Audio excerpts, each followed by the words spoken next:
오늘 우리는 에베소 1장 1절부터 하나님 말씀을 공부하겠습니다. 성경 에베소 1장 1절을 다 같이 읽겠습니다. 하나님의 뜻으로 말미암아 그리스도 예수의 사도된 바울은 에베소에 있는 성도들과 그리스도 예수 안의 신실한 자들에게 편지하노니, 하나님의 뜻으로 말미암아 그리스도 예수의 사도가 되었다. 여러분, 우리 예수 믿는 사람은 우리 하나님께서 우리의 절대 주권자가 되시는 것입니다. 우리의 마음의 보좌에 우리 하나님 아버지와 예수님이 앉아 계십니다. 우리가 앉아 있으면 안 돼요. 많은 예수 믿는 사람들이 자기가 턱 뒤에 앉아 있고 하나님은 우편에 세워 놓으시고 예수님이 좌편에 세워 놓으시고 자기가 주장한다. 그것은 신앙이 아닙니다. 그것은 교만과 오만인 것입니다. 참된 신앙이란 나는 완전히 나의 보좌에서 내려앉고 내 보좌에 하나님 아버지와 예수님이 앉아 계시고 우리는 그 발 앞에 엎드려 나는 종이요 시종이요 머슴이요 일꾼입니다고 고백하는 사람인 것입니다. 하나님께서 우주와 만물을 지으셨기 때문에 우주와 만물의 중심은 하나님이시고 우주와 만물을 다스리는 이도 하나님이시고 하나님이 역사를 주장하시고 인간의 생사화복을 주장하시는데 이 하나님이 절대 주권을 가지고 행사하시는 것이지 그게 감히 사람이 고개를 들 수 없습니다. 북한 공산주의가 절대로 용납될 수 없는 것은 지금 북한 공산주의의 그들의 주체 사상은 인간이 만물의 중심이고 역사는 인간이 만들어간다고 말하고 있습니다. 그 하나님 자리를 빼앗았단 말이에요. 만물의 중심이 하나님인데 인간이 만물의 중심이고 역사는 하나님이 지배하시는데 인간이 역사를 지배한다고 말하므로 하나님께 대한 도전장을 던진 것입니다. 그 북한 정권이 하나님과 대결을 선언한 것입니다. 하나님과 대결을 선언했으니까 하나님이 거기에 대해서 대답할 것이죠. 하나님이 그 이론을 용납하지 않습니다. 오늘 예수 믿지 않는 사람들은 그들의 삶 속에 선적으로 세상 문화가 꽉 들어차서 하나님 아버지와 예수님을 인정하지 않습니다. 세상 문화라는 것은 악한 자에게 주겠습니다. 악한 자 원수 마귀가 세상을 점령하고 세상 문화를 만들고 있기 때문에 세상 문화 속에는 하나님 아버지와 예수님의 그림자도 없습니다. 하나님 아버지와 예수님을 허락하지 않습니다. 그렇기 때문에 세상에 속한 사람들은 그들의 생각이나 말이나 행동에 하나님 아버지와 예수님에 대해서 요거만큼도 생각하지 않습니다. 전적 하나님 아버지와 예수님이 없습니다. 하나님도 없고 예수님도 없는 세상 속에 살고 있는 사람들이기 때문에 하나님의 뜻을 생각할 리가 만무하죠. 그러나 우리 예수 믿는 사람들은 그리스도의 문화 속에 살고 있습니다. 우리는 자나 깨나 하나님 아버지와 예수님을 생각합니다. 일어서나 앉으나 하나님 아버지와 예수님을 생각합니다. 우리는 어느 곳에 가나 하나님 아버지와 예수님의 뜻을 받드는 것입니다.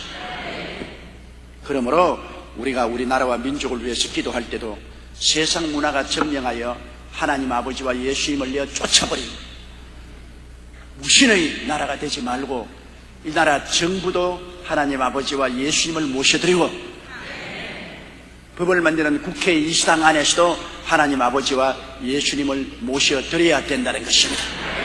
하나님이 우리의 인간의 운명과 부귀와 영화를 주장하시는 하나님이십니다. 하나님 없이 집을 세우면 세우는 자의 수고가 헛되고 하나님 없이 성을 지키려고 하면 지키는 자의 수고가 헛되고 마는 것입니다. 헛된 일을 왜 합니까? 그래서 이번 4.15 총선 때도 우리는 누구든지 하나님 나라를 받드는 사람을 국회의원으로 찍어야 돼요.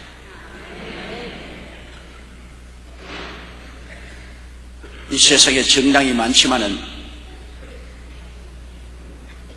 한국 기독당도 며칠 전에 만들었어요.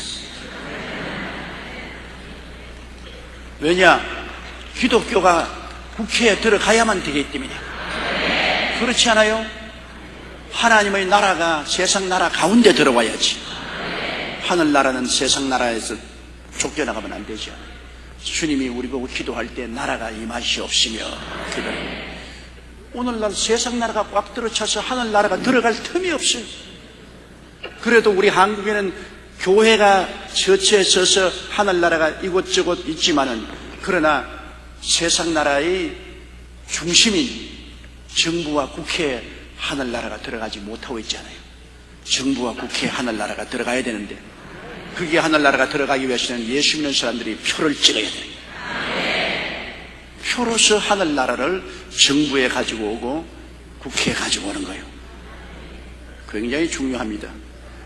우리나라가 남북 통일이 되고 하나님의 복을 받으려면 정부도 하나님 중심으로, 국회도 하나님 중심으로, 사회 모든 삶도 하나님을 섬기는 중심으로 나와서 하나님의 뜻을 받들어야 돼요. 하나님의 뜻이 우리에게 지상명령입니다. 하나님이 살려면 살고 죽으라면 죽습니다. 하나님 없이 살아봤자 텅 빈 인생을 못 하겠습니까? 하나님 없이 사는 인생은 텅 빈 인생입니다. 내용이 없어요. 그냥 먹고 자고 깨고 먹고 자고 깨다가 화장실만 태우다가 가는 거예요. 텅 빈 인생입니다. 그러나 하나님이 우리 속에 와서 계시면 우리는 찬란한 희망이 있지 않습니까? 자고 나도 희망이 있고 깨고 나도 희망이 있고, 내일은 오늘보다, 다음 달은 금번 달보다, 명년은 금년보다, 영원한 미래는 영원한 영광으로 차워진 희망이 있습니다. 희망이 있습니다. 그러므로 우리는 늘 하나님의 뜻을 받들어야 되는데, 성경에는 사도 바울 선생이 하나님의 뜻으로 말미암아 그리스도 예수의 사도가 되었다. 하나님은 그 아들 예수님을 통해서 천지와 만물을 지었었어요. 이 지은 것이 하나도 예수님 없이는 된 것이 없습니다. 하나님은 예수님을 통해서 천지와 만물을 지었습니다. 예수님은 하나님의 영광의 광채시요 그 본체의 형상입니다. 원래 하나님을 본 자가 없습니다. 하나님이 영이시라 못 보았죠. 그러나 육을 쓰고 오신 예수 그리스도를 통해서 우리는 하나님을 보았습니다.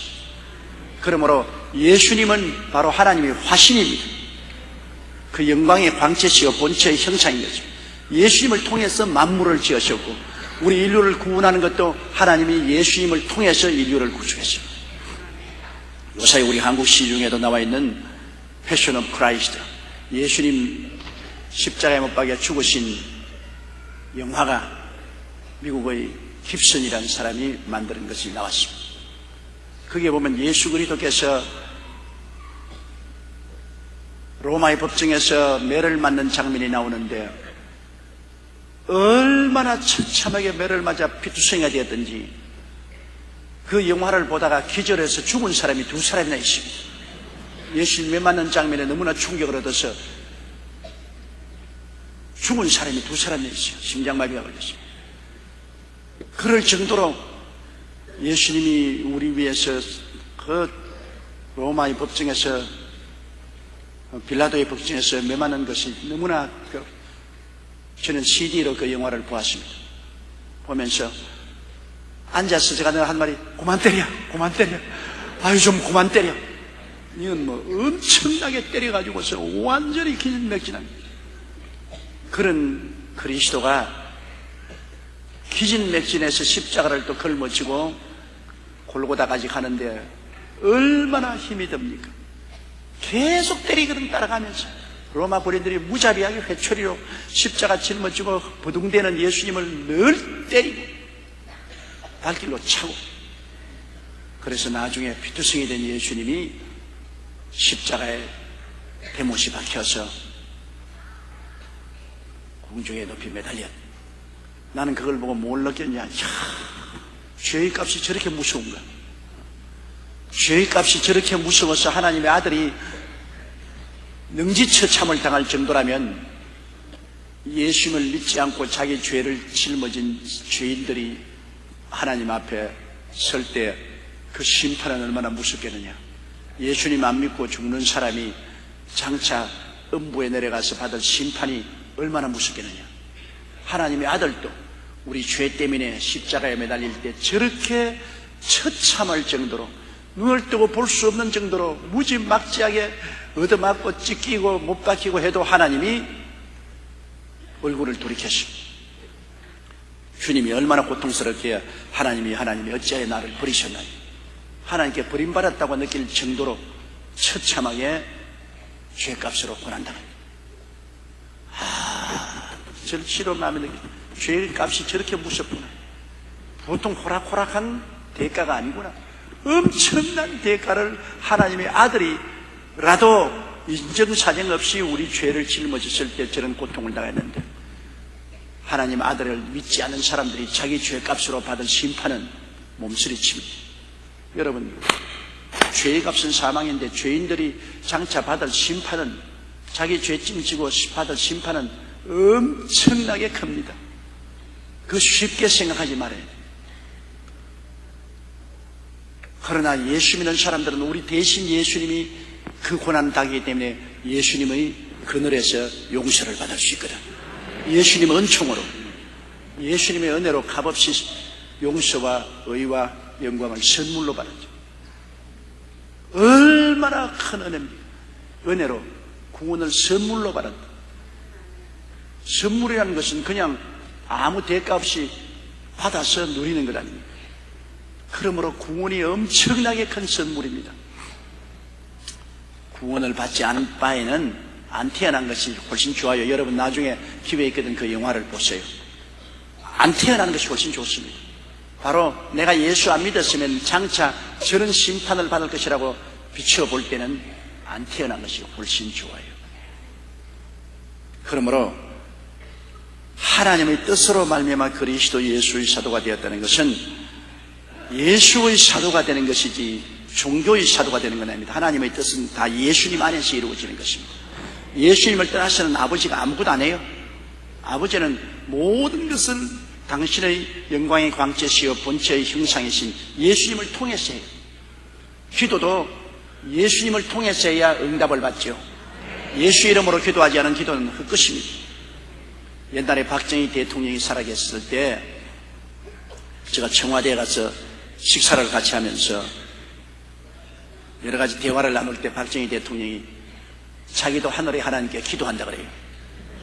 그래서 내가 하늘의 하나님 어떤 하나님께 기도드립니까? 그러니까 이순신 장군도 요량해전을 두고서 하늘의 하나님께 기도를 했다 그러더라. 그래서 하늘의 하나님께 아무리 기도해도 그 하나님은 그 아들 예수 그리스도를 통해서만이 귀를 기울이지 예수님 통하지 않고는 하나님 귀가 없습니다. 하나님 귀는 바로 예수 그리스도인 것입니다. 예수님을 통해야 하나님 귀에 음성이 들려가지 예수님 없으면 하나님 귀가 없습니다. 기도가 안 들려집니다. 그러므로 대통령께서 앞으로 기도하시려거든 예수님 이름으로 하십시오. 그러니까 아무 말도 안 하더라고요. 무슨 말을 하는지 못 알아듣는 것 같아요. 바로 하나님의 귀가 예수님이신 것입니다. 귀가 없으면 아무 말도 못 알아듣잖아요. 하나님의 귀가 바로 예수님인데 예수님 없이는 하나님 귀에 아무것도 안 들려요. 아무리 고함쳐도 안 들려요. 그러나 우리가 예수 이름으로 기도하면 번쩍 들리는 것입니다. 모든 것이 기도도 예수님 그리스도를 통해서 하나님께 나아가는 것도 내가 곧 길이요 진리요 생명이니 나로 말미암지 않고는 아버지께로 올 자가 없나니라. 예수님을 통해야 하나님 앞에 길이 열리죠. 예수님을 통하지 않으면 길이 딱 막혀버리고 마는 것입니다. 철벽으로 막혀요. 갈 수가 없어요. 그러므로 하나님에게는 처음과 마지막까지 예수님이신 것입니다. 그러므로 우리도 하나님 앞에 나갈 때는 전부 예수님으로 옷 입고 예수 그리스도로 무장하고 나가야죠. 그리스도 없이는 안 돼요. 그래서 바울 선생은 하나님의 뜻이 나타나지만은 하나님의 뜻은 예수 그리스도를 통해서 나타납니다. 그래서 예수 그리스도의 사도된 바울을 했습니다. 사도라는 것은 헬라어로 아포스톨로스라는 말로서 보내심을 받은 하나님의 사명을 받아서 심부름을 하기 위해서 보내심을 받은 자가 사도인 것입니다. 하나님께서 사도나 선지자나 교사나 목사나 다 이게 택하실 때는 하나님의 뜻을 따라 택하는 것입니다. 주의 나라는 하나님이 절대 주권자이기 때문에 하나님의 주권적인 뜻을 따라서 주의 보내심 받은 사람이 되지 자기 마음대로 자원한다고 사도가 되지 않아요. 오늘 많은 주의 종들이 하나님의 보내심을 받지 않고 자원에서 주의 종이 되어 뛰는 사람이 있는데, 이런 사람들은 아무런 권세와 위험이 없습니다. 하나님이 보내시지 않았는데. 다윗이 압살롬에게 쫓겨서 산속 성곽에 숨어 있을 때 압살롬이 대군대를 거느리고 아버지 다윗을 죽이려고 왔을 때 요압이 나가서 다윗을 따른 백성들과 더불어서 압살롬하고 전쟁을 했습니다. 피 흘리는 전쟁을 해서 압살롬이 죽임을 당하고 압살롬의 군대가 다 흩어졌습니다. 그때 성에서 기다리고 있는 다윗에게 소식을 전하려고 하는데, 걸음을 잘 걷고 잘 뛰는 아히마아스라는 사람이 요압 장군에게 가서 내가 뛰어가서 다윗에게 이 전쟁의 승리를 전하겠습니다.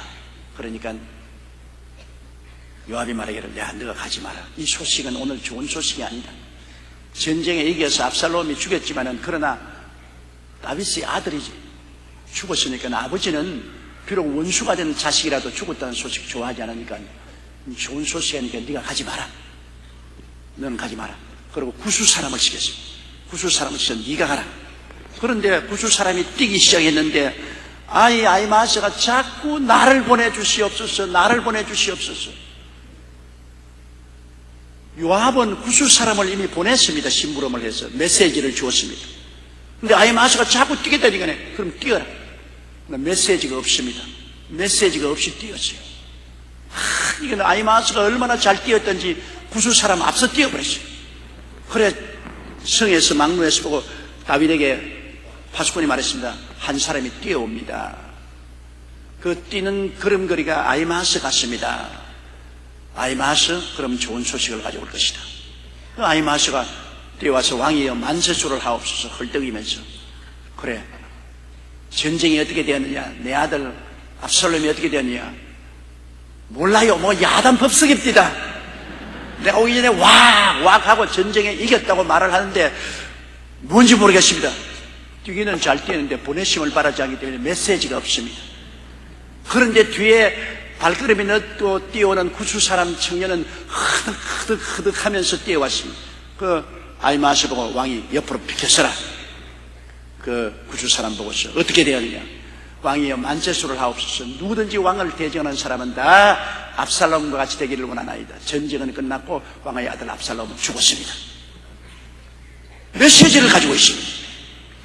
아히마아스는 잘 뛰기는 잘 뛰었지만 메시지가 없어요. 보내심을 받았지 않기 때문에.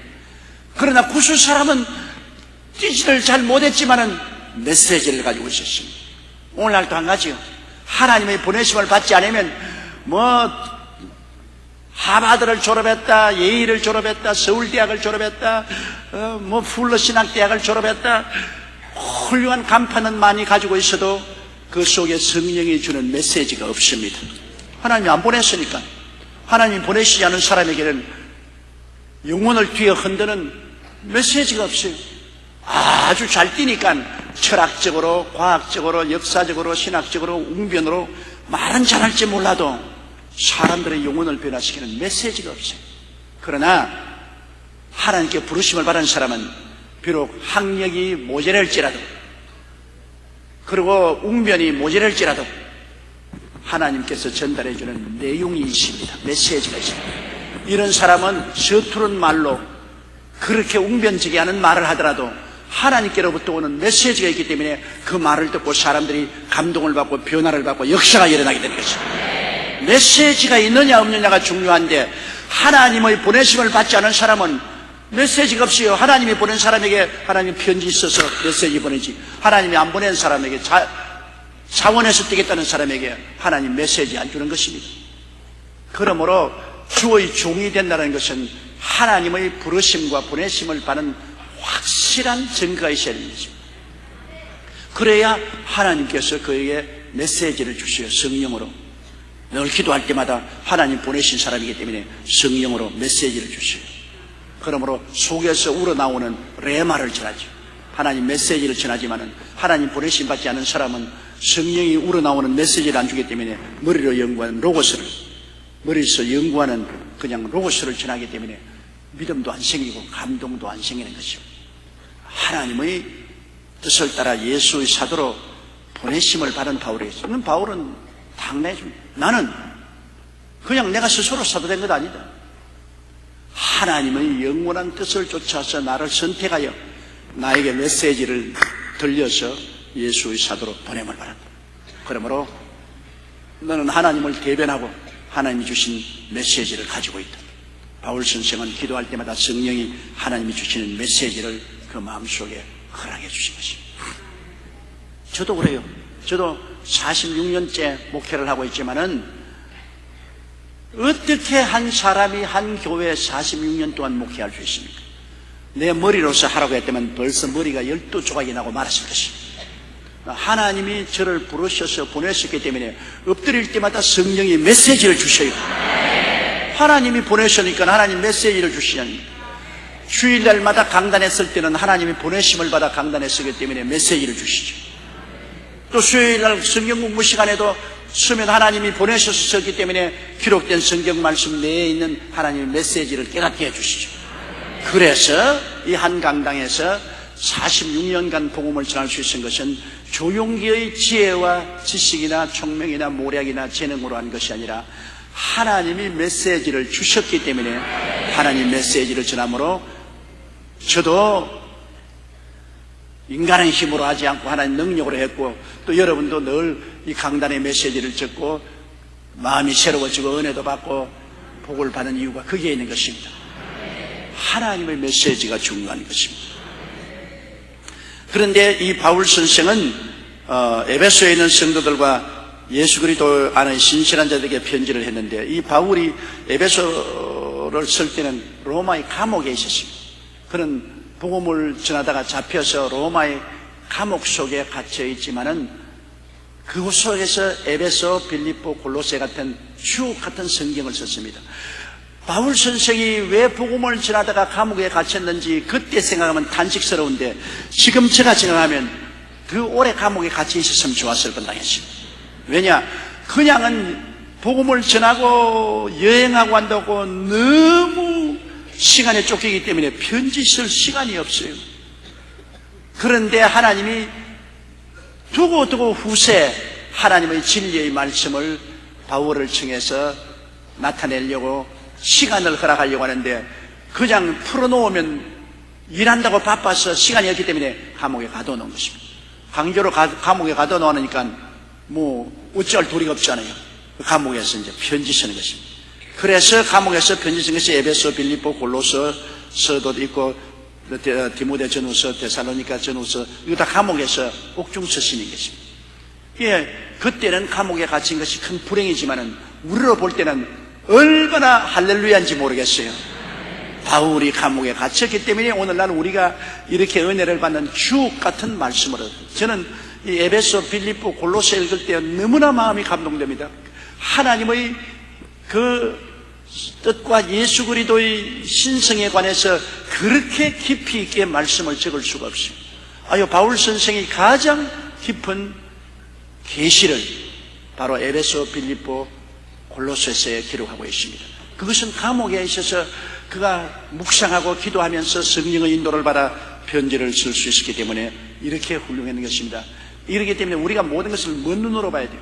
그때 짧은 눈으로 보면 바울 선생이 탄식을 하고, 아이고 내가 감옥 밖에 나갔으면 내가 직접 에베소로 가서 직접 말할 것인데 감옥에 갇혀서 할 수 있는 편지를 쓴다.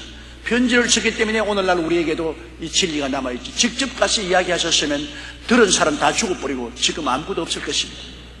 그러므로 하나님은 먼 미래까지 바라보시고 계획하시고 일하시기 때문에 여러분, 우리는 현재의 어려움을 보고서 판단하면 안 됩니다.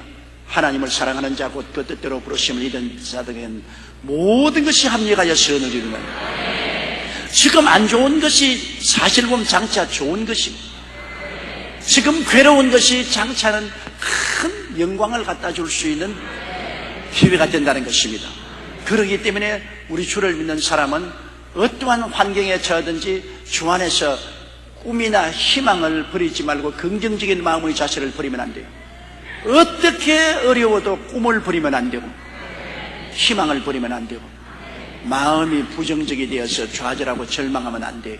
왜? 하나님이 계시기 때문에. 하나님이 없으면 꿈도 가질 수 없고 희망도 긍정적인 태도를 가질 수 없어요. 그러나 만왕의 왕 만주의 주가 계십니다. 인류 역사의 알파의 오메가 되시는 하나님이 계십니다. 이 하나님께 우리가 의지하고 사는 이상은 하나님이 모든 것 다 알아서 계산하실 것입니다. 일을 행하시는 이는 하나님이시고 짐을 지시는 이는 하나님이신 것입니다. 내 일 해주시고 내 짐 짊어주시는 하나님께 나는 다 기대에 앉아서 하나님께 맡기고 사는 겁니다. 주님 다 알아서 해주실 것입니다 하고 맡기는 것입니다. 여러분 버스 타고 올 때 여러분께서 빨간불에 서야 된다, 파란불에 가야 된다, 사람이 오니까 속도를 늦추어라 걱정합니까? 안 하지요? 다 운전기사에게 맡기고 편안히 앉아있잖아요. 편안히 앉아있습니다. 우리 하나님이 여러분의 운전기사입니다. 모든 것을 맡기고 의지하고 믿고 평안히 있으면 울퉁불퉁한 길도 하나님이 알아서 운전하시고 다리 위도 하나님이 알아서 지나가게 하시고 평탄한 길도 하나님이 알아서 운전하시기 때문에 늘 간섭하지 말고 턱 믿고 할렐루야 감사만 하면 될 것입니다. 바울은 로마의 감옥에서 에베소에 있는 성도들과 그리스도 예수 안에서 신실한 자들에게 편지합니다. 성도라는 것은 누굽니까? 성도라는 것은 세상에서 불리함을 입은 사람들이 성도입니다. 세상은 악한 자에게 속해있고 세상 문화에 속해있기 때문에 하나님도 예수님도 없지 않아요. 그곳에서 하나님이 불러낸 것입니다. 예수 믿는 사람은 불러낸 사람이에요. 그러한 세계 속에서 불러내가지고서 하나님 섬기고 예수님 섬기는 사람들로 만들어준 것입니다. 하나님도 없고 예수님도 없는 세상에 사는 사람들을 불러내어서 하나님을 섬기고 예수님을 섬기는 사람들로 만드는 것이 성도인 것입니다. 다시 말하면 애굽의 바로 왕 보십시오. 애굽은 하나님을 전혀 모르는 나라인 것입니다. 그 속에서 이스라엘 백성들을 불러내어서 하나님 아버지를 섬기는 선민으로 만드는 것. 그게 성민이죠. 여러분과 나를 성도라고 부른 것은 우리는 불러냄을 받은 사람들입니다. 불러냄을 받은 사람. 이 세상 문화에서 불러냄을 받아서 아버지와 아들과 성령님과 더불어 사는 사람들로 만들어 주었다. 세상은 아버지와 아들과 성령과 함께 살지 않습니다. 그러나 우리는 불러냄을 받아서 새로운 세상, 이 세상에서 사는 사람과 전혀 다른 새로운 분위기의 세상, 새로운 문화에 들어왔습니다. 아버지가 계시고 아들이 계시고 성령이 계시고 말씀이 계십니다. 아버지와 아들과 성령과 말씀과 더불어 사는 이러한 사람을 성도라고 하는 것입니다. 또 성도 중에도 이 바울 선생은 신실한 자에게 편지한다. 신실한 사람은 성도도 여러분 흔들흔들하는 성도 말고 튼튼한 성도, 믿을 수 있는 성도 말입니다. 예수 믿는다고 하면서 점치러 다니는 사람은 그 흔들흔들하기가 짝이 없습니다. 예수 믿으면서 강남 정집에 가가지고서 운수 점치고 자녀 입학 점치고 직장 점치고 미래 점치고 그러면 그것은 여러분 하나님을 믿지 않는다는 것입니다. 안 믿음이기 때문에 점을 치지요. 하나님께 모든 것을 기도로 맡기면 왜 점을 쳐요? 우리 하나님을 믿으면 확 믿어야지. 반쯤 믿어서는 안 되잖아요. 그래가지고서 하나님 믿는다고 하면서도 자꾸 세상에 의지하는 그것은 신실하지가 않습니다. 신실한 사람은 살든지 죽든지 흥하든지 망하든지 성하든지 쇠하든지 하나님께 내어 맡겨버린 것입니다.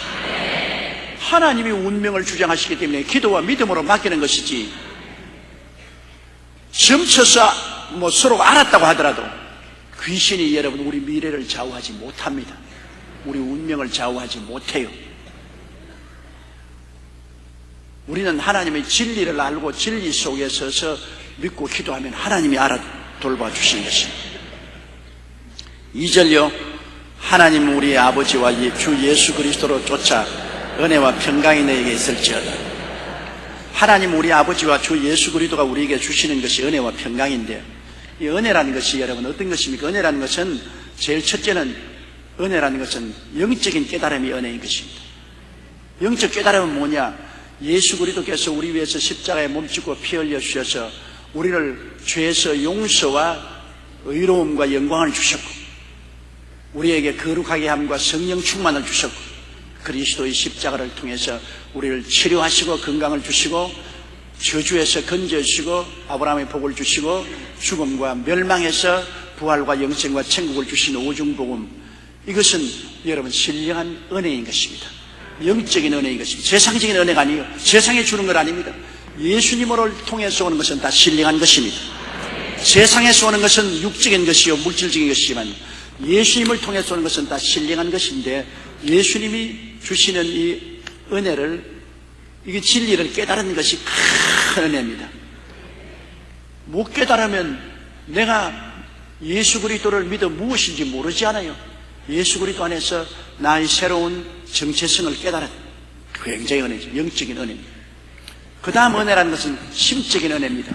심적으로 이것을 알고 예수님을 의지하면 마음에 평화가 다가오는 것입니다. 마음에 기쁨이 다가오는 것입니다. 여러분, 마음이 편안한 것이 얼마나 큰 축복인지 모릅니다. 부귀영화 다윗도 마음이 편안하지 못하면 부귀영화 필요 없어요. 고랫돈 같은 집에 살아도 평안이 없으면 그 집 아무 소용도 없어요. 마음의 평화가 가장 큰 축복입니다. 편안한 거지요. 뭐 세상에 여러분 뭐 항상 이 흥분되고 사는 것이 세상이 아닙니다. 마음의 주를 믿고 편안하다. 하루에 한 끼 먹고 살아도 마음이 편안하고, 투굴 속에 살아도 마음이 평안하고, 마음에 기쁨이 있으면 그게 행복입니다. 이런 마음의 평안을 저버리고 세상의 부귀 영화 공명을 불이하게 취하여 가지고서 그것을 쌓아놓고 늘 경찰에 수사를 당하고 검찰에 불려가고 감옥에 들어가고 고통을 당하고, 그건 절대로 행복이 아닙니다. 평안이 없지 않아요.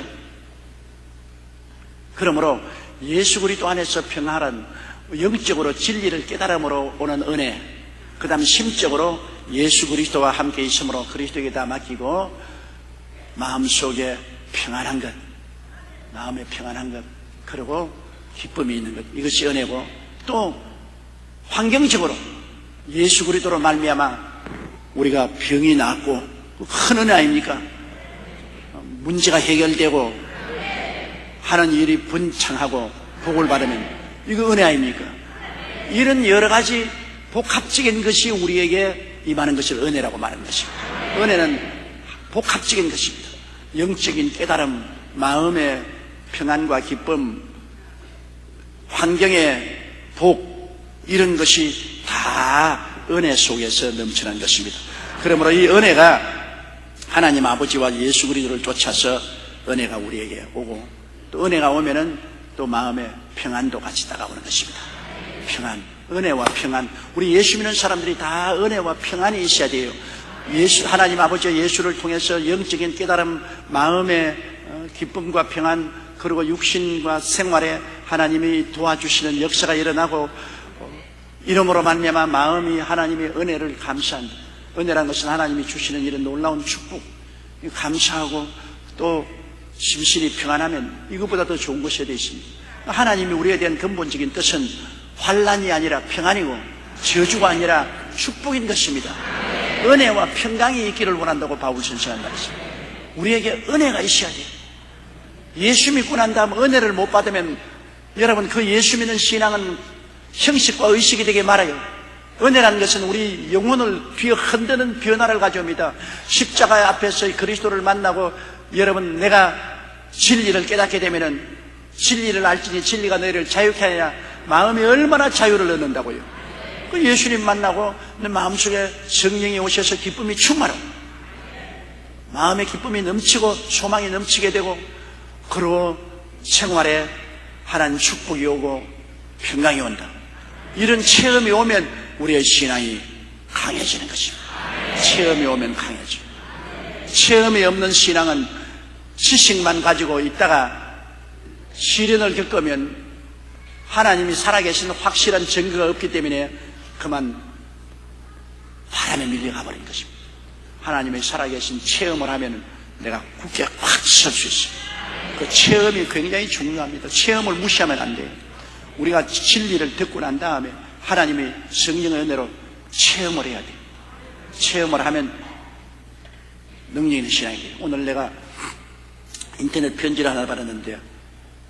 38년 전에 부산에서 제가 구덕체육관에서 집회를 하는데 학생이 허리가 아파가지고서 행동을 잘 못하고 고통을 당하다가 그날 구덕체육관에 참여해서 설교를 듣고 병자회원 기도 때 할렐루야 하고 일어나서 그 허리가 나아버렸다는 것입니다. 간증을 38년 후에 이제야 하는 겁니다. 그가 하는 말이 그동안 흘러가는 세월 동안 세상에 부딪히며 살면서 신앙이 많이 희미해지고 신앙이 많이 후퇴했지만은 그러나 그때 하나님의 은혜로 말미암아 허리병이 나와서 그때 어르신부터 해서 지금까지 허리가 건강하고 깨끗한 이 은혜의 체험과 지식이 그 마음속에 있어서 그를 붙들어주고 있다. 그래서 38년 된 후에 목사님께 간증을 해야 되겠다 싶어서 지금에야 인터넷을 보낸다고 했습니다. 보세요. 38년 전에 그가 허리병 난 한 체험이 있었기 때문에 38년의 세월 속에 살면서 많은 시련이 있었으나 아직까지도 흔들리지 않고 그리스도 안에 있다는 것입니다. 예수 그리스도의 복음은 여러분 그냥 지식으로만 아는 것이 아니라 체험으로서 깨달아야 되는 것입니다. 체험하는 것, 이거 굉장히 중요하죠. 은혜와 평강이란 체험이지요. 말이 아닙니다. 은혜 받은 것 체험이지, 은혜 받은 것이 무슨 종교입니까? 편안한 것도 체험이지요. 그건 체험 아니고는 안 되잖아요. 은혜도 체험이고 평강도 체험인 것입니다. 하나님은, 아버지 하나님은 예수 그리스도를 통해서 여러분에게 은혜의 체험, 평안의 체험을 주시기를 원하십니다. 이런 체험을 하고 나면 두고두고 이것이 여러분의 신앙에 큰 닻이 되었죠. 폭풍운을 지내도 흔들리지 않게 되는 것입니다. 3절요. 찬송하리로다 하나님 곧 우리 주 예수 그리스도의 아버지께서 그리스도 안에서 하늘에 쏘간 모든 신령한 복으로 우리에게 복 주시되 찬송하리로다. 우리의 신앙은 항상 찬송으로 시작해야 되죠. 전분주일 설교할 때도 내가 그러지 않습니까? 하늘에 계신 우리 아버지의 이름이 거룩하게 하옵시며, 그것이 우리 언제나 우리는 입만 열면 하늘에 계신 우리 아버지의 이름을 찬송하고 영광 돌리고 감사하고 그 다음에 내기도 해야 돼요. 뭐 다 제껴놓고 난 다음 주시옵소서 주시옵소서, 그거는 자라지 못한 어린 애기 신앙으로서 응습바지 기도인데 별로 응답이 안 돼요. 언제나 우리가 아무리 고통스럽고 어려워도 하나님께 나가면 먼저 하늘에 계신 우리 아버지를 찬송하고 감사하고 영광 돌립니다. 아버지가 지금까지 주신 그 많은 은혜와 사랑을 말로 표현하겠습니까? 감사를 드립니다. 그러고 기도를 해야 되는 것입니다. 감사로 제사를 드리는 자가 나를 영화롭게 하나니 그 행위를 옳게 하는 자에게 하나님의 구원으로 보이리라고 말씀한 것입니다. 바울 선생도 찬송하리로다 하나님 곧 우리 주 예수 그리스도의 아버지라 했습니다. 찬송하리로다. 이 세상에 하나님이 너무 많지만 예수 그리스도의 아버지가 우리 하나님인 것입니다. 예수 그리스도의 아버지 하나님, 예수 그리스도와 상관없는 하나님은 하나님이 아니에요. 내가 신학교 시절에 남산 밑에서 여선지자라는 곳에 미국 사람이 한 사람 가보자 그래서 미국 군인과 함께 가니까 그 여자는 뭐 굉장히 계시를 받아 자기는 하나님과 직통한 자가 돼요. 그래, 옛날에는 예수 그리스도를 통해서 하나님 믿는다 하지만 이제 자기는 그거 다 제껴놓고 하나님께 직통한다 그래서 내가 완전히 빗나갔구나, 직통을 하는 것이 아니라 꼴통을 하는구나, 그때 느꼈다고요. 예수 그리스도의 아버지지, 그리스도 예수 없이 우리가 직통을 한다, 그거는 사탄인 것입니다. 그런 것 없어요. 하늘나라는 예수 그리스도 통하지 않은 하늘나라는 없어요. 하나님은 예수 그리스도의 아버지요, 우리는 다 예수 그리스도와 더불어 하나님의 자녀가 되었기 때문에 우리는 다 작은 예수들인 것입니다. 우리는 예수 믿는 사람, 예수 그리스도로 옷 입은 사람들이고 예수 그리스도의 포도나무에 붙은 가지들이기 때문에 예수님은 큰 포도나무에 우리는 가지 포도나무인 것입니다. 우리는 다 예수 그리스도의 자녀요, 예수 그리스도의 형제요, 예수 그리스도의 신부요, 작은 예수 그리스도요, 그리스도를 통해서만이 아버지께 나갈 수 있죠. 예수 없이 아버지가 어디 계세요? 예수 없는 아버지는 없습니다. 항상 하늘에 계신 우리 아버지를 부를 때는 우리의 마음속에 예수 그리스도의 아버지라는 것을 믿어야 되는 것입니다. 예수 그리스도의 아버지께서 그리스도 안에서, 그리스도 밖에서는 없습니다. 그리스도 안에서 하늘에 속한 모든 신령한 복으로 복을 주시다. 하늘에 속한 모든 신령한 복으로 하나님은 예수님을 통해 우리에게 복을 주어버렸습니다. 장차 줄 것이 아니라 하늘에 속한 모든 신령한 복으로 복을 주었습니다. 여러분은 깨닫지 못해서 그렇지 복을 받은 사람들인 것입니다. 여러분 복덩어리예요. 하늘에 속한 신령한 복, 신령한 복은 예수 그리스도를 통해서 주시는 복인데, 내가 말한 것처럼 여러분 우리의 존재적인 오중복음과 삼중축복과 새로운 신분과 우리의 삶의 새로운 위치와 이런 모든 놀라운 신령한 복, 하나님이 주시는 복으로 우리는 복을 받았습니다.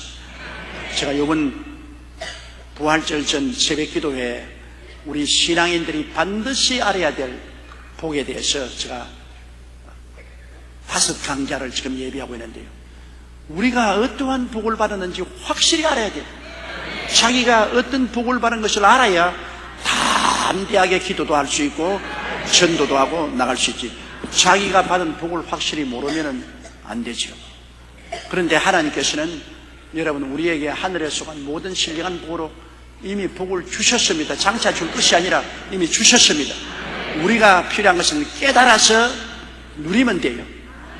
주신 것은 선물이니까 선물은 받아서 누리면 돼요. 우리가 달라고 간청을 하는 것이 아닙니다. 하나님이 이미 주셨습니다. 옆에 있는 분들에게 당신은 복받은 사람입니다.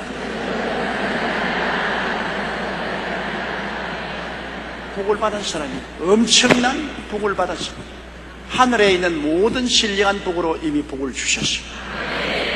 나는 모든 하늘의 신령한 복으로 복받은 사람이기 때문에 나는 복 없는 사람이라고 생각하거나 말하면 안 돼요. 아이고 이놈의 팔자 복도 없다, 그런 소리 하면 안 돼요. 아이고 이놈의 팔자 복도 많다.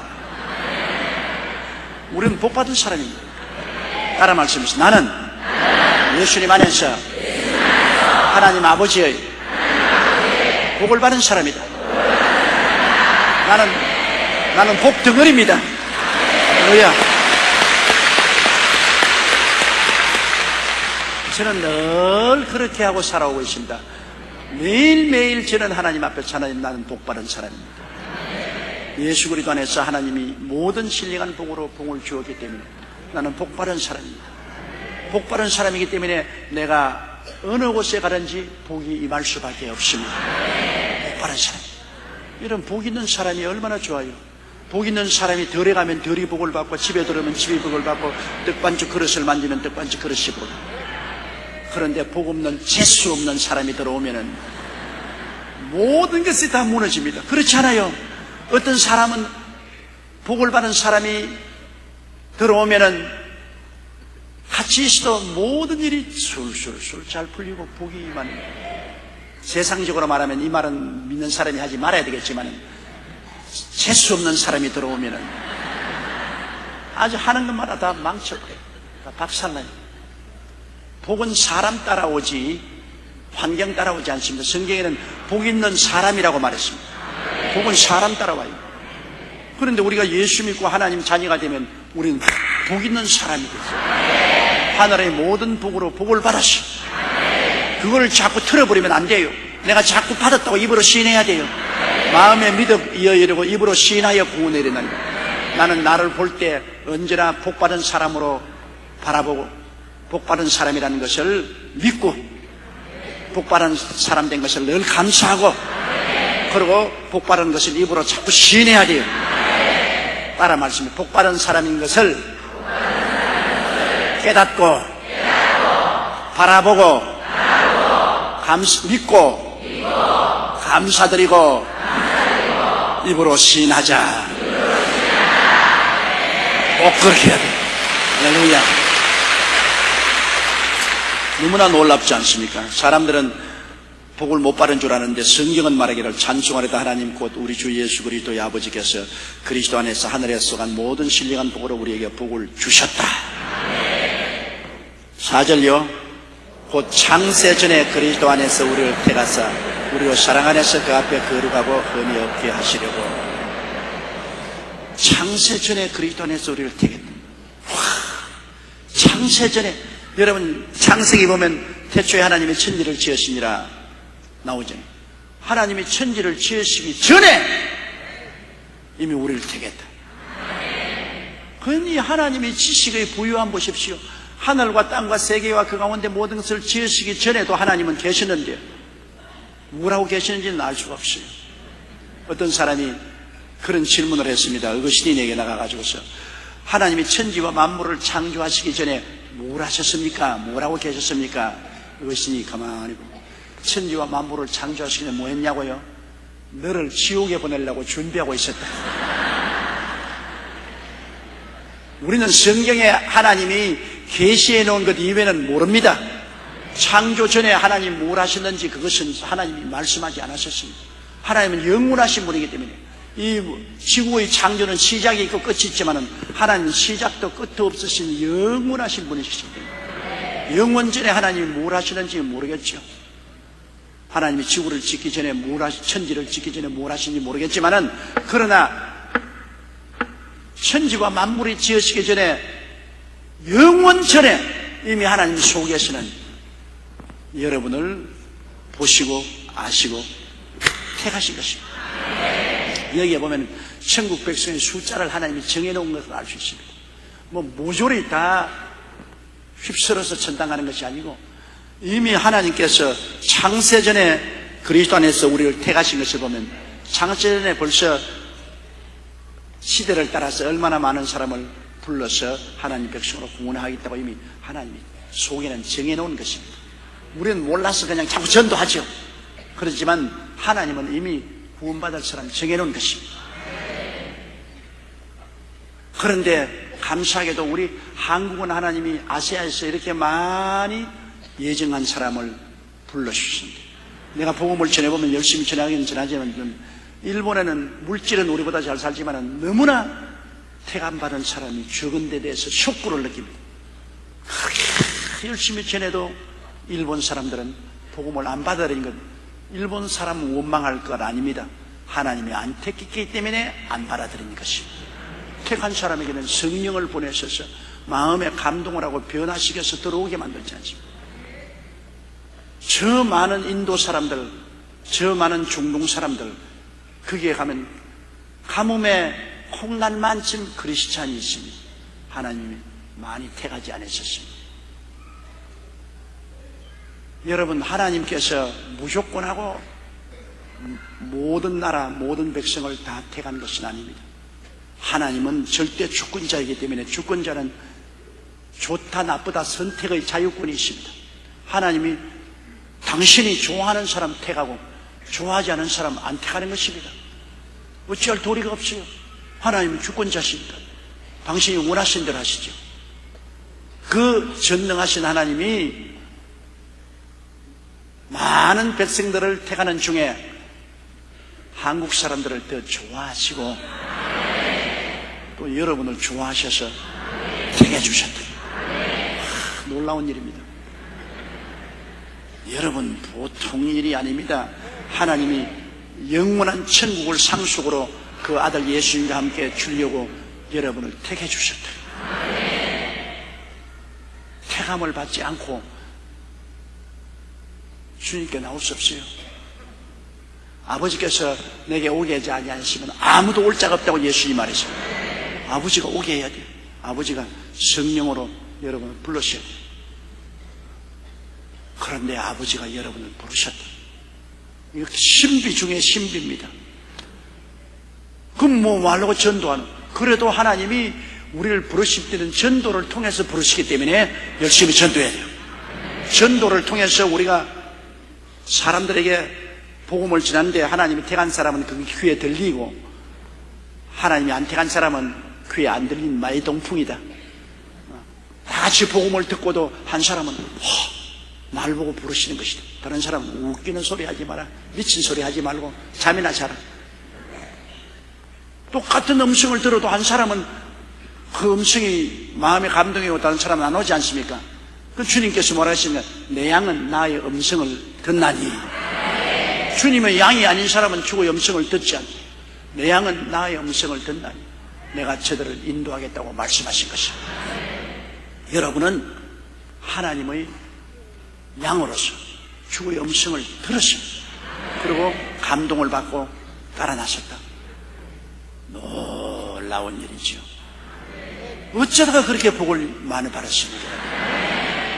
참내 생각해보면 기가 막혀. 이 천천만만의 사람 가운데 하나님이 어떻게 나 같은 사람을 알아봐 주셨는가? 깜짝 놀라지 않겠습니까? 하나님이 어떻게 해서 나 같은 사람 알아봐 주시고, 그리고 그것도 창세 전에, 억금만 년 전에 이미 우리를 택해서 사랑으로 불러주시고, 사랑으로 불러주셨지요. 뭐 우리가 잘나서 받은 건 아닙니다. 우리가 무슨 택함을 받을 자격이 있나요? 우리 잘난 것 하나도 없잖아요. 하나님이 일방적으로 우리를 사랑해 주셔서, 우리를 택해 주셔서 우리로 사랑 안에서 그 앞에 거룩하고 흠이 없게 하셨어요. 우리를 거룩하게 만들어주시고, 예수님이 보혈로 거룩하다는 것은 세상에서 불러내는 거죠. 세상 문화에서 불러내어 아버지와 아들과 성령의 문화 속에 살게 하고, 그리고 자꾸 씻어주셔서 흠이 없는, 허물 없는 사람으로 주님께서 변하십니다. 오늘 여러분 여기 와서 말씀을 듣고 있는 것도 하나님이 이 세상 허물을 자꾸 벗기고 주님 모습을 따라 살도록 하기 위해서 말씀으로 역사하고 계신 것입니다. 하나님 부름 받아서 우리를 하나님 앞에서 거룩한 백성, 천국 문화에 소속한 백성, 그리고 허물을 다 벗고 아름답게 단장한 백성으로 만들어 주시려고 하나님 하신 것입니다. 5절요. 그 기쁘신 뜻대로 우리를 예정하사 예수 그리스도로 말미암아 자기 아들들이 되게 하셨습니다. 그 기쁘신 뜻대로. 하나님이 뭐 누구에게 청탁을 받아가지고서 마지 못해서 우리를 택한 건 아닙니다. 세상에 여러분 어떤 권력 자리에 있으면 청탁이 많이 들어오죠. 우리 여의도 순복음교회 목사인 저는 권력의 자리도 아닌데도 내게 청탁이 많이 들어와요. 무슨 청탁이냐? 주의 종을 좀 뽑아달라. 그리고 나는 뭐 한세대학은 내가 설립하고 이루겠지만은 학생 하나 넣을 권리가 없어요. 법에 의해서 아무도 내가 한세대학에 아무 학생이나 교수 선택할 수 없는데 내게 청탁이 많이 와요. 교수 넣어달라고, 그리고 학생 좀 합격시켜달라고. 어떤 자리에 있으면 청탁이 많이 와요. 그런데 우리 하나님 아버지는 절대로 너무 청탁을 받아서는 일하지 않아요. 하나님은 당신의 기쁘신 뜻대로. 기도는 물론 기도를 하면은 기도는 들으시죠. 청탁은 안 받습니다. 하나님은 기쁘신 뜻으로 우리를 예정했는데, 그러므로 여러분께서는 예수 믿고 난 다음 하나님이 정말 날 사랑하실까? 그런 모욕된 생각하지 마세요. 하나님이 여러분이 너무너무 좋아서 택했거든. 하나님이 안 좋은 사람 안 택해요. 여러분 백화점 세일 하는데 가가지고서 여러분 물건 살 때 싫어하는 것 억지로 삽니까? 안 사지요. 남자들은 뭐 억지로 살 때도 있지만 우리 주부들은 절대로 실속 없는 거 안 사잖아요. 꼭 내가 좋아하는 거 사. 세일에 가더라도 내가 좋아하는 거 사. 싫어하는 건 안 산다.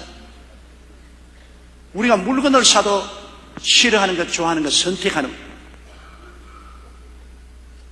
더구나 중요한 인생 대사인 결혼 같은 것은 좋아하는 남자를 택하고 좋아하는 여자를 택해서 결혼을 하죠. 그렇게 안 될 때도 많이 있지만은, 그러나 좋아하는 사람을 택해서 결혼한다. 교회도 한 가지 합니다. 여러분 왜 여의도 순복음교회 왜 와요? 좋으니까 오지. 싫으면 서울에 교회가 얼마나 많은데 뭐 구리가지 여의도 순복음교회 왜 와요? 교통도 어렵고 한데. 그러나 여러분 우리 교회를 좋아하고 또 조영기 목사를 좋아하고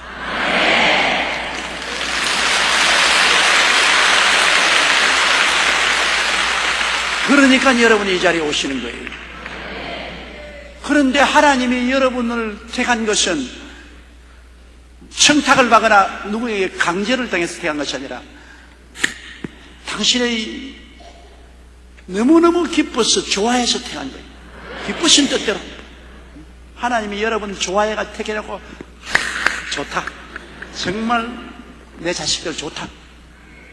그러므로 우리는 하나님께 사랑받고 하나님께 기림을 받고 하나님이 우리 택해놓고 너무 좋아하시고 기뻐하시는 그런 존재들입니다. 이러므로 여러분 스스로를 비하해서는 안 돼요. 나는 못났다, 나는 버림받은 심정이다, 나는 사랑받지 못한다, 나는 소외되었다. 이거 큰 모욕적인 일입니다. 하나님이 좋아하시는데 무슨 말을 하겠습니까? 하나님이 우리를 기뻐하시는데 무슨 말을 할 수 있어요? 우리는 하나님 안에서 사랑받은 것, 우리를 좋아해 주시는 것, 우리를 택하시고 기뻐하시는 것을 너무너무나 감사하게 생각하고 춤을 추어야 될 것인 것입니다. 그 기쁘신 뜻대로 우리를 예정을 했습니다. 하나님은 우리를 택하시고 예정해버립니다. 예정이란 미래를 정하는 것입니다. 택하는 것이 현재 택하는 것이고 예정은 미래에 이렇게 되라고 딱 정했는데, 만세전에 여러분은 오늘날 21세기에 와서 2004년도에 예수 믿은 사람으로서 순복음교회 와서 예배드리고 천당에 가기를 기다리도록 예정해버린 것입니다. 미리 정해버린 것입니다. 전능한 하나님이 정한 뜻을 누가 흔들 수 없어요. 잠언서에 보면 나무가 동으로 낫으로 넘어져 있으면 그대로 있다고 한 말은 뭐냐면 하나님이 섭리하셔서 이렇게 되라고 정해놨으면 그대로 되는 거예요. 세상에 어떤 힘도 하나님의 예정을 무너뜨릴 수 없어요. 여러분을 하나님의 아들들이 되도록 예정을 해놓았어요. 정함을 받아서 도장 딱 쳐버렸어요. 여러분은 모두 다 그리스도 예수 안에서 천당 가면 하나님의 아들들로 예정된 것입니다. 그런데 천당에 가서 하나님이 딸로서 예정된 건 없어요. 여러분 천당에는 다 아들들만 있지 딸이 없어요. 우리 영적으로 전부 변화되어 하나님의 아들들. 그렇기 때문에 하늘나라에 가면 시집 가는 것도 장가 가는 것도 없어요. 다 하나님의 아들들로서 그리스도와 더불어서 영원히 천국을 상속받아 살 것입니다.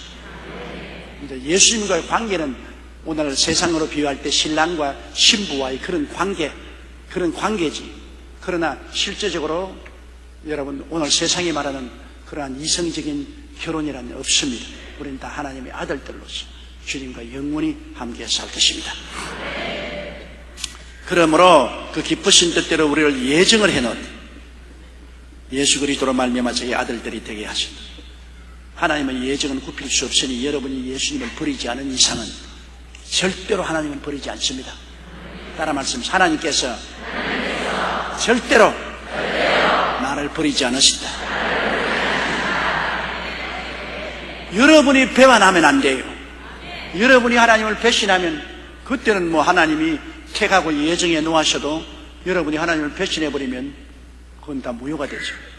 여러분이 어떤 시련과 환난을 당해서도 스스로가 하나님을 배신하지 않고 믿음이 약해서 흔들릴지라도 배신하지 않으면 하나님의 택하심과 예정하심은 변하지 않습니다. 끝까지 붙잡아 주시는 것입니다. 그러므로 십자가 튼튼히 붙잡고만 있으면 천당은 이미 따놓은 단상인 것입니다. 6절요. 이는 그 사랑하시는 자 안에서 우리에게 거저 주시는 바 그 은혜의 영광을 찬미하게 하시며 그 사랑하시는 자, 즉 예수 그리스도 안에서 우리에게 거저 주신다. 거저 주신다.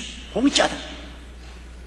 주님이 주신 구원의 역사, 천국과 영원한 미래는 전부 다 거저 주시는 것이다. 선물이다. 공짜다. 뭐 감사하는 것도 거저 감사합니다. 거저 감사합니다. 주님이 거저 주시니 거저 감사합니다. 거저 주시니 거저 감사합니다. 거저 주셨다. 공짜로 주셨다. 선물로 주셨다.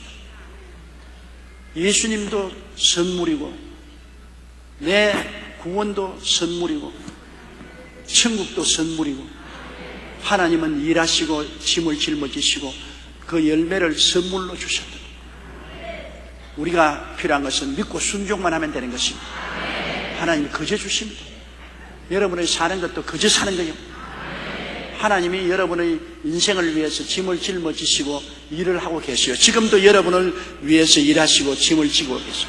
여러분 믿고 순종하면 거저 살아요. 거저 공짜로 선물로 인생을 사는 것입니다. 하나님이 여러분을 덜쳐 업고서 지금 역사하는 것입니다. 엄마가 어린애기를 업고 집안 일도 하고 뭐 가정 일도 하고 시장도 가고 하지. 어린애는 업혀만 있지 않습니까? 어린애가 일하는 것은 아니에요. 어머니가 업혀 있어요. 일은 엄마가 하시고 집은 엄마가 짊어져요.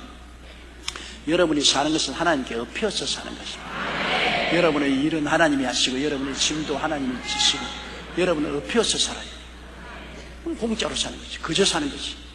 그저 믿고 순종하면 돼요. 뭐 어떻게 되었든지 믿고 순종만 하면 최고입니다. 믿고 순종만 하면.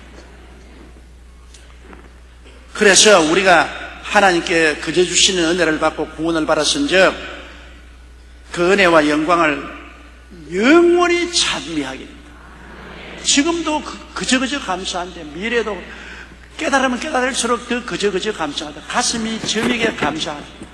가슴이 쓰리도록 감사하다. 그저 감사. 은혜를 우리가 깨닫기 전에는 감사한 줄 모르는데 은혜를 깨닫게 되면 될수록 너무나 감사.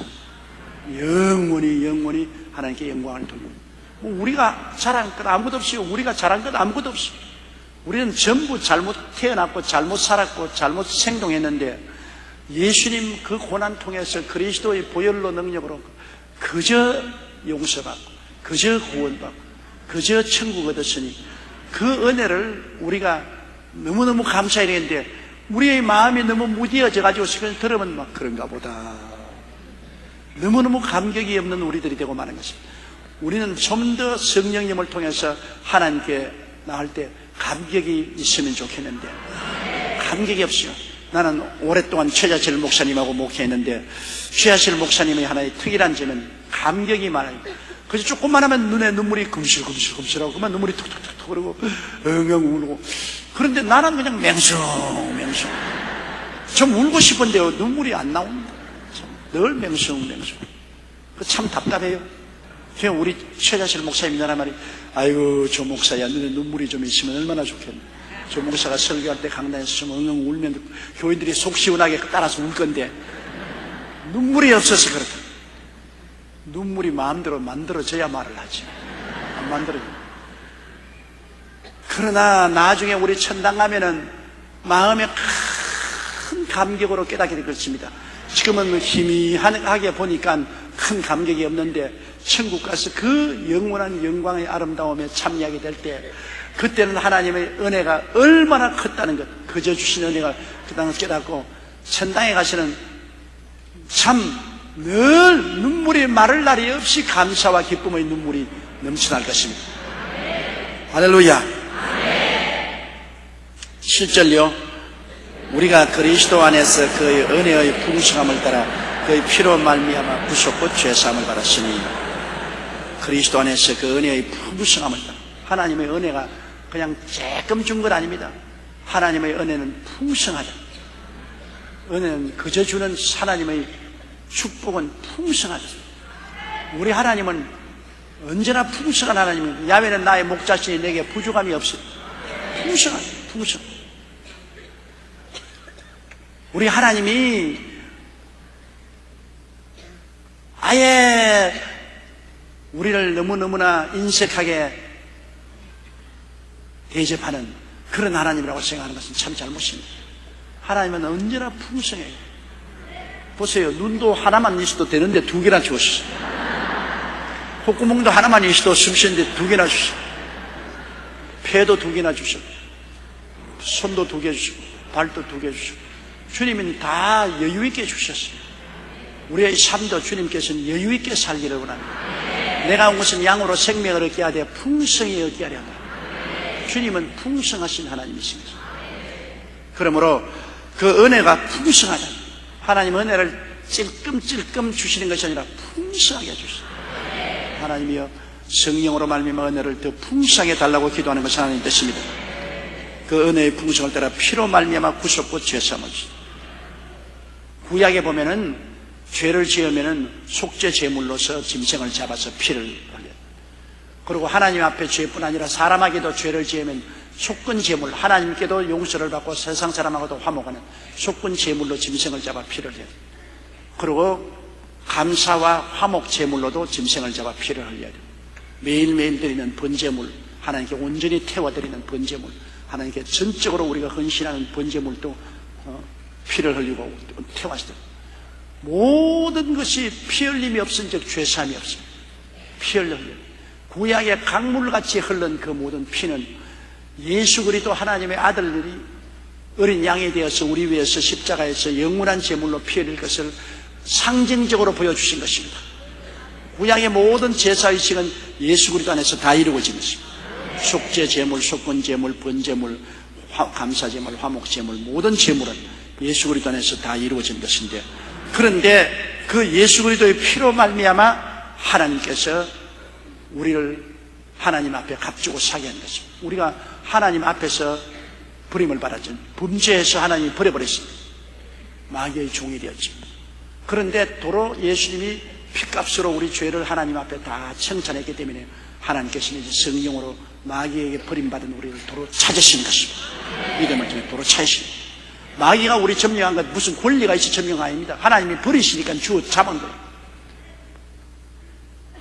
요사이는 그런 데가 옛날에는 재건대라고 해서 망태에 이렇게 걸머지고 쇠고랑이 갈등하면서 물론 설망은 다 집어서 어깨 통에다 집어넣었잖아요. 요사이는 그런 게 없지만은요, 마귀가 여러분 우리를 잡아서 자기 망에다가 집어넣은 것은 하나님이 버렸기 때문에 그런 것입니다. 무슨 권리가 있어 그런 게 아니에요. 그런데 하나님이 예수님이 도로 죄값을 다 하나님 앞에 지불하고 용서를 받으니까 이제는 하나님이 성령을 보내서 그 망태기에서 도로 잡아내어라. 도로 잡아내어. 마귀가 고함치도 별 도리 없이요. 하나님 것도 하나님이 버렸다가 하나님 찾아가는데 무슨 소리예요? 하나님 것 하나님이 버렸다가 하나님이 도로 찾아가는 거예요. 마귀는 버렸으니까 자기가 쥐고서 큰 소리 했지만은 하나님이 내 거 내놓으라고 도로 찾아가는 데는 할 말 없어요. 버린 자도 하나님이시고 도로 찾는 자도 하나님이신 것이고 절대 주권자는 하나님이시고 마귀는 주권자가 아닙니다. 마귀는 도둑놈이지요. 도둑놈이지요. 절대 주권자가 아닌 것입니다.